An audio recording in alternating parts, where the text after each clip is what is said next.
नमस्कार दोस्तों, आज मैं आप सभी के लिए लेकर आई हूँ लड्डू गोपाल जी की महिमा की एक अनोखी कहानी। तो सच्चे भक्त इस कहानी को पूरा जरूर सुने और कमेंट में राधे राधे जरूर लिखे। चलिए बढ़ते हैं अपनी कहानी की तरफ। कमल किशोर सोने एवं हीरे जवाहरात बनाने एवं बेचने का काम करता था। उसकी दुकान से बने हुए गहने दूर दूर तक मशहूर थे। लोग दूसरे शहर से भी कमल किशोर की दुकान से गहने लेने एवं बनवाने आते थे। चाहे हाथों के कंगन हो, चाहे गले का हार हो, चाहे कानों के कुंडल हो, उसमें हीरे एवं सोने की बहुत सुंदर मीनाकारी होती कि सब देखने वाले देखते ही रह जाते। इतना बड़ा कारोबार होने के बावजूद भी कमल किशोर बहुत ही शांत एवं सरल स्वभाव वाला व्यक्ति था। उसको इस माया का इतना रंग नहीं चढ़ा हुआ था। एक दिन उसका कोई मित्र उसकी दुकान पर आया, जो कि अपनी पत्नी सहित वृंदावन धाम से होकर वापस आ रहा था। तो उस मित्र ने सोचा कि चलो थोड़ा सा प्रसाद अपने मित्र कमल किशोर को भी देता चलूं। उसकी दुकान पर जब वह पहुंचा, तब कमल किशोर का एक कारीगर एक सोने एवं हीरे जड़ित बहुत सुंदर हार बनाकर कमल किशोर को देने के लिए आया था। कमल किशोर उस हार को देख ही रहा था कि उसका मित्र उसकी दुकान पर पहुंचा। कमल किशोर का मित्र अपने साथ वृंदावन से एक बहुत सुंदर लड्डू गोपाल लेकर आया था, जिसका स्वरूप अत्यंत मनमोहक था। जब उसका मित्र दुकान पर बैठा तो उसकी गोद में लड्डू गोपाल जी विराजमान थे। कमल किशोर लड्डू गोपाल जी के मनमोहक रूप सौंदर्य को देखकर अत्यंत आनंदित हुआ।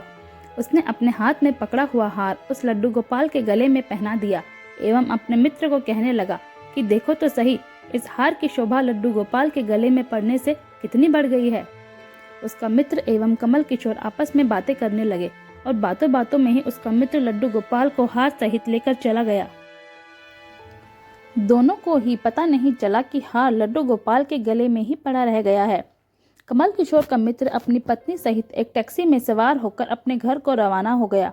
जब वह टैक्सी से उतरे तो भूलवश लड्डू गोपाल जी उसी टैक्सी में रह गए। टैक्सी वाला एक गरीब आदमी था, जिसका नाम बाबू था, जो कि दूसरे शहर से यहाँ अपने परिवार का पालन पोषण करने के लिए टैक्सी चलाता था एवं वह टैक्सी लेकर काफी आगे निकल चुका था। आज उसको अपने घर वापस जाना था, जो कि दूसरे शहर में था। जब टैक्सी लेकर बाबू अपने घर पहुंचा तो उसने जब अपनी टैक्सी की पिछली सीट पर देखा तो उसका ध्यान लड्डू गोपाल जी पर पड़ा, जो कि बड़े शाही तरीके से पिछली सीट पर गले में हार धारण करके सुंदर सी पोशाक पहनकर हाथ में बांसुरी पकड़े हुए बैठे हुए हैं। बाबू यह देखकर एकदम से घबरा गया कि यह लड्डू गोपाल जी किसके हैं। लेकिन अब वह दूसरे शहर से अपने शहर जा चुका था, जो कि काफी दूर था एवं वह सवारी का घर भी नहीं जानता था। तो वह दुविधा में पड़ गया कि अब वह क्या करे। लेकिन फिर उसने बड़ी श्रद्धा के साथ हाथ धोकर लड्डू गोपाल जी को उठाया एवं अपने घर के अंदर ले गया। जैसे ही उसने अपने घर के अंदर प्रवेश किया, उसकी पत्नी ने उसके हाथ में पकड़े लड्डू गोपाल जी को जब देखा तो इतनी सुंदर स्वरूप वाले लड्डू गोपाल जी को देखकर उनकी पत्नी ने झट से लड्डू गोपाल जी को अपने पति के हाथों से ले लिया। उसकी पत्नी, जिसकी शादी को 8 साल हो चुके थे, उसके अभी तक कोई संतान नहीं थी, लेकिन गोपाल जी को हाथ में लेते ही उसका वात्सल्य भाव जाग उठा। उसकी ममतामयी एवं करुणामयी आंखें झरझर करके बहने लगी। ममतावश एवं वात्सल्य भाव के कारण ठाकुर जी को गोद में उठाते ही उसको ऐसे लगा जैसे उसने अपने ही बच्चे को गोद में उठाया है। अपनी ऐसी दशा देख कर बाबू की पत्नी मालती बहुत हैरान हुई और उसने कसकर गोपाल जी को अपने सीने से लगा लिया एवं आंखों में आंसू बहते बोलने लगी, अरे बाबू, तुम नहीं जानते कि तुम आज मेरे लिए कितना अमूल्य रत्न लेकर आए हो। बाबू कुछ समझ नहीं पा रहा था कि मेरी पत्नी को अचानक से क्या हो गया है, लेकिन उसकी पत्नी तो जैसे बावरी सी हो गई थी। वह गोपाल जी को जल्दी जल्दी अंदर ले गई एवं उनसे बातें करने लगी। अरे लाला, इतनी दूर से आए हो, तुम्हें भूख लगी होगी। और उसने जल्दी जल्दी मधु एवं घी से बनी चूरी बनाकर एवं गर्म दूध करके ठाकुर जी को भोग लगाया। उधर कमल किशोर ने जब अपनी दुकान पर हार को ना देखा तो उसको याद आया कि हार तो ठाकुर जी के गले में ही रह गया है। तो उसने अपने मित्र को संदेशा भेजा। तो मित्र ने आगे से जवाब दिया, अरे मित्र, वह माखन चोर एवं चित चोर हार सहित खुद ही चोरी हो गया है। मैं तो खुद इतना परेशान हूँ। कमल किशोर अब थोड़ा सा परेशान हो गया कि इतना कीमती हार ना जाने कहाँ चला गया। मुझे तो लाखों का नुकसान हो गया। लेकिन फिर भी अपने सरल स्वभाव के कारण उसने अपने मित्र को कुछ नहीं कहा एवं उसने अपने मन में सोचा कि कोई बात नहीं, मेरा हार तो ठाकुर जी के ही अंग लगा है। अगर मेरी भावना सच्ची है तो ठाकुर जी उसको पहने रखें। उधर बाबू एवं उसकी पत्नी मालती दिन रात ठाकुर जी की सेवा करते। अब तो मालती एवं बाबू को लड्डू गोपाल जी अपने बेटे जैसे ही लगने लगे थे। लड्डू गोपाल जी की कृपा से अब मालती के घर एक बहुत ही सुंदर बेटी ने जन्म लिया। इन सब बातों का श्रेय वह लड्डू गोपाल जी को देते कि यह हमारा बेटा है एवं अब हमारी बेटी हुई है, अब हमारा परिवार पूरा हो गया। मालती लड्डू गोपाल जी को इतना स्नेह करती कि रात को उठ उठ कर देखने जाती कि लड्डू गोपाल जी को कोई कष्ट तो नहीं है।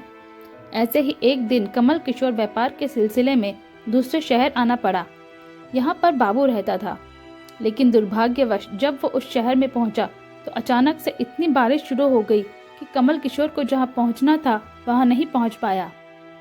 एवं तब वहाँ बाबू अपनी टैक्सी लेकर आ गया एवं उसने परेशान कमल किशोर को पूछा, बाबूजी आप यहाँ क्यों खड़े हो? बारिश तो रुकने वाली नहीं एवं सारे शहर में पानी भरा हुआ है, आप अपनी मंजिल तक नहीं पहुँच पाएंगे एवं ना ही कहीं और रुक पाएंगे। मेरा घर पास ही है, अगर आप चाहो तो मेरे घर आ सकते हो। कमल किशोर, जिसके पास सोने एवं हीरे के काफी गहने थे, वह अनजान टैक्सी वाले के साथ जाने के लिए थोड़ा सा घबरा रहा था, लेकिन उसके पास कोई और चारा भी तो नहीं था एवं वह बाबू के घर उसके साथ टैक्सी में बैठकर चला गया। घर पहुंचते ही बाबू ने मालती को आवाज दी कि आज हमारे घर मेहमान आए हैं, उनके लिए खाना बनाओ। कमल किशोर ने देखा कि बाबू का घर एक बहुत छोटा सा था, लेकिन सुव्यवस्थित ढंग से सजा हुआ है। घर में अजीब तरह के इत्र की खुशबू आ रही है जो कि उसके हृदय को आनंदित कर रही थी। जब मालती ने उनको भोजन परोसा तो कमल किशोर को उसमें अमृत जैसा स्वाद आया। उसका ध्यान बार बार उस दिशा की तरफ जा रहा था जहाँ पर ठाकुर जी विराजमान थे। वहां से उसको एक अजीब तरह का प्रकाश नजर आ रहा था। तो हार कर कमल किशोर ने बाबू को पूछा कि अगर आपको कोई एतराज ना हो तो क्या आप बता सकते हैं कि उस दिशा में क्या रखा है? मेरा ध्यान उसकी तरफ आकर्षित हो रहा है।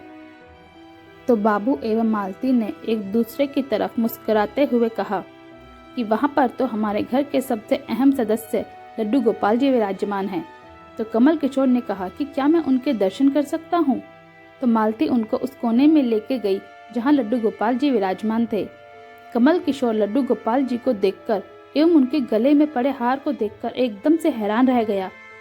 यह तो वही लड्डू गोपाल हैं एवं यह वही हार है जो मैंने अपने मित्र के लड्डू गोपाल जी को डाला था।